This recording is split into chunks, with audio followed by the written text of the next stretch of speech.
آج کے اس محفل کا آغاز کرتے ہیں۔ اعوذ باللہ من الشیطان الرجیم، بسم اللہ الرحمن الرحیم۔ وَالْعَصْرِ إِنَّ الْإِنسَانَ لَفِي خُسْرٍ إِلَّا الَّذِينَ آمَنُوا وَعَمِلُوا الصَّالِحَاتِ وَتَوَاصَوْا بِالْحَقِّ وَتَوَاصَوْا بِالصَّبْرِ۔ تو حاضرین محترم، آج ہم دوہرے ذمہ داری کے حوالے سے یہاں پہ حاضر ہوئے ہیں۔ ایک تو ہمارا جو روٹین کا اقبال سیشن کا جو 27واں ماہانہ پروگرام ہے، اس 27ویں ماہانہ پروگرام کے علاوہ آج جو عزیز نوید احمد کی جو بک شاپ ہے دارالکتب کے نام سے، اس کا افتتاح بھی ہے۔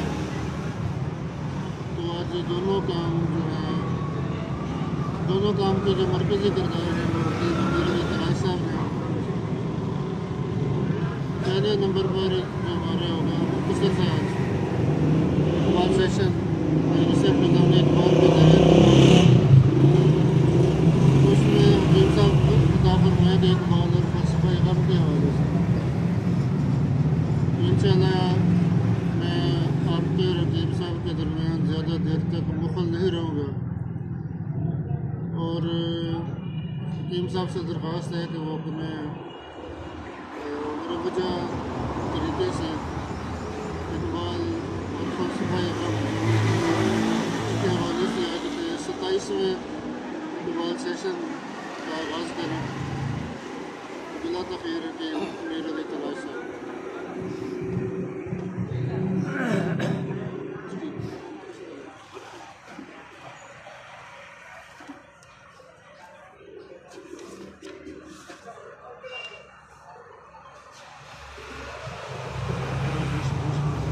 ٹھیک ہے۔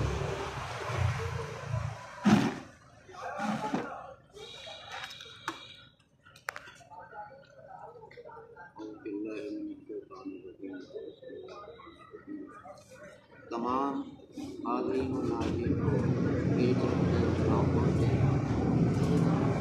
جیسا کہ ہماری فیضان اقبال کے مرکز اعلیٰ جناب محترم پروفیسر عاطف محمد صاحب اپنے ابتدائیہ کلمات میں فرما رہے تھے کہ اقبال سیشن کا ہمارا یہ ماہانہ 27واں پروگرام ہے۔ آج کا ہمارا موضوع ہے اقبال اور فلسفہ غم۔ لیکن سب سے پہلے اس کے معمول سرکار رسالت مآب صلی اللہ علیہ وسلم میں حاضری قربانی ضروری ہے۔ نعت شریف میں نے لکھی ہے، وہ آپ کی خدمت میں پیش کرتا ہوں۔ محمد کی الفت کے قربان جاؤں، یہ دولت نہیں ہے تو پھر اور کیا ہے۔ انہیں یاد کر کر کے آنسو بہانا سعادت نہیں ہے تو پھر اور کیا ہے۔ محمد کی الفت کے قربان جاؤں، اے دل سے جدا کر دیا ہر فسانہ، زباں پر ہے صلی اللہ کا ترانہ۔ شب و روز فکر محمد میں رہنا عبادت نہیں ہے تو پھر اور کیا ہے۔ محمد کی الفت کے قربان جاؤں، محمد کی یادیں، محمد کی باتیں، یہی میرے دن ہیں، یہی میری راتیں۔ یہ شاہ مدینہ کی مجھ 27واں پروگرام ہے۔ ہمارا آج کا موضوع ہے اقبال اور فلسفہ غم۔ حضرت اقبال نے اپنی کتاب خانِ کلام میں یہ نظم لکھی ہے